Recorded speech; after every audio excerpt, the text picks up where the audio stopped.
I had this experience where like all of a sudden I was like, sounds so wild. I don't even know if I want to say this. No, I know. But I'm so here for it.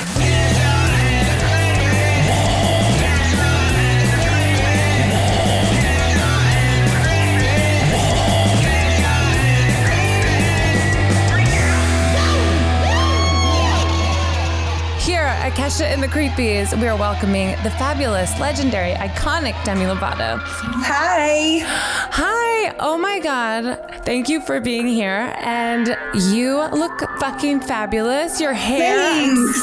I was so excited to see your hair. Oh, thank you. Thanks. And I know it's a podcast and it's not creepy, it's just beautiful. But the first question I ask everybody is, are you a believer in the supernatural? I am. I so am. I've had experiences of all kinds. The week that I was in Joshua Tree with Stephen Greer, I saw a bunch of stuff. The first big thing that happened was we saw this really, really bright light. First of all, this blue orb kept... Oh my God, beautiful. It kept floating in front of us like 20, 30 feet away. And then when I would try to walk up to it, it would just hop another 20, 30 feet back. So I could never chase it or get to it, but I was trying. And at one point in the night, I literally said, meet me in my dreams. Let's hang out in my dreams. We're calling it on the contact session tonight, but you're welcome to come hang out in my dreams. And Dr. Greer calls this blue orb kindness because they had an experience with this same blue orb in the desert where it actually healed somebody's hearing loss. And so they named it kindness, this ET. Aww. And so I don't know if you can see this, but there's these like two lights. Like blue. Yeah, that was caught on camera. That just showed up in some of the pictures. I think that was the same thing as, whoa, that's insane. Yeah, and that I watched float in front of my friend, Maud. He was sitting there and it floated like right in front of his sleeve. And I was just like, I looked at Dr. Greer and I was like, do you see that? He was like, yeah. I was like, that's wild. And then, so when that's all happening, are you just like, are you freaking out? Oh, well, I really love doing this. And I love meditating so much that it doesn't really, to me, this is fun. Like I would choose a night of meditation over like a night out at a club anytime. Especially if it is going to result in contact. Yeah, are you kidding? That sounds insane. It almost sounds like, I could be wrong, but it sounds like how I would approach an animal or something in the wild where I go swimming with whales sometimes, and the mom like will come up and the baby will come kind of close, and then they'll come a little closer, and then they'll come a little closer and kind of judge the safety. Yes. Of who they're dealing with. And to me, it almost sounds like the same thing. Like this being is like, I want to like be around you, but like I'm judging whether or not this is a safe space. Well, they have to, when you're making contact, you actually like, you want to meditate. You want to say a few things. You want to say, please make contact if it's safe for you. In Palm Springs on my birthday, I realized that they only showed up for like 10 to 15 seconds. And I think it was because they were in the middle of an airspace. And like something could have happened. Maybe that's why they didn't stay longer. You know, you have to make sure that you're coming from a good intention place. The environment of who you're with is loving and supportive. You want them to feel safe, and otherwise they won't show. So this was the second night, I think. There's this red light just shooting across the sky. Oh yeah, I see it. Oh, it's zigzagging too. Yeah, airplanes and satellites don't move like that. Oh my God. Yeah, so I posted this one on Instagram. And then, God. Right in the middle of this circle. So when you zoomed in, this is what it looks like. It's like two lines. Is that? Yeah, it looks like, I don't even know what that looks like. And then the most recent contact I made, I went to this meditation retreat in Mexico the week of the election, actually.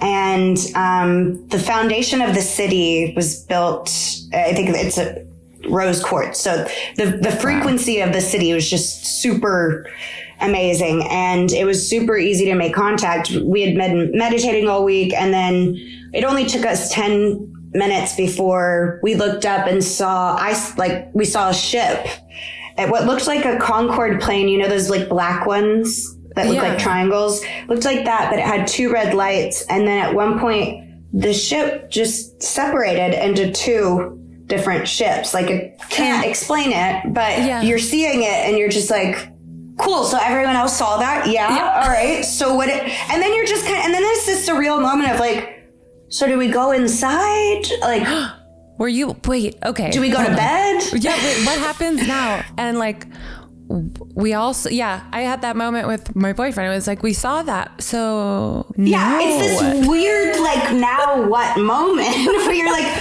we just saw something so unbelievable.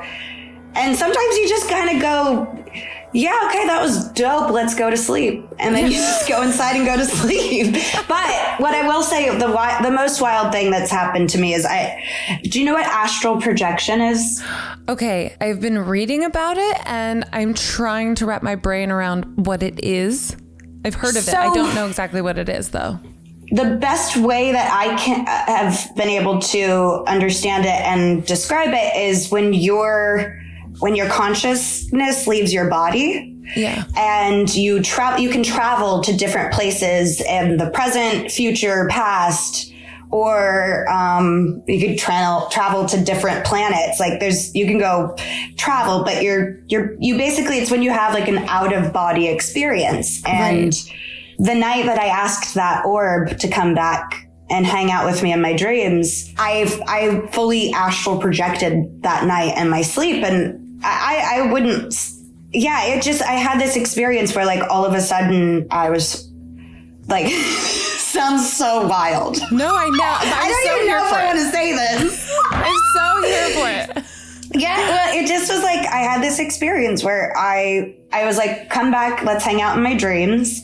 And then I was in my room that night, and these beings, which I don't remember what they looked like, they were just like, do you want to come back to our planet? And I'm like, hell yeah. So I'm sucked out of my room and I'm floating over the planet, and I wasn't in like a ship or anything, but I'm just like hovering in like deep space, and was just like, whoa. And they're like, you want to come see? And I was like, hell yeah. So then I fly to this pink and purple planet that looked like Dr. Seuss, very Dr. Seuss-like. And then I woke up and that's all I remember. And so I don't know if it was just a really intense dream or if I full on astral projected or if I was abducted. I'm not really sure, but I'm open to any of it.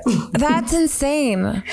It was beautiful. And then my friend had the same experience a week later once he got home from the same trip.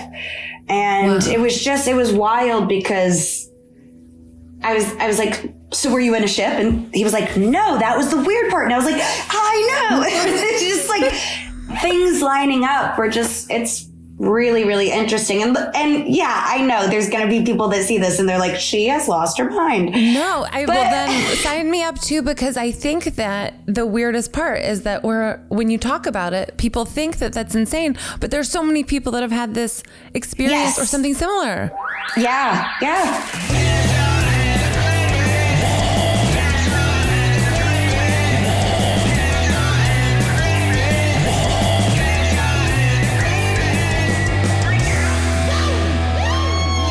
To hear the entire podcast, listen and follow Kesha and the Creepies on iHeartRadio app, Apple Podcasts, or wherever you listen to podcasts.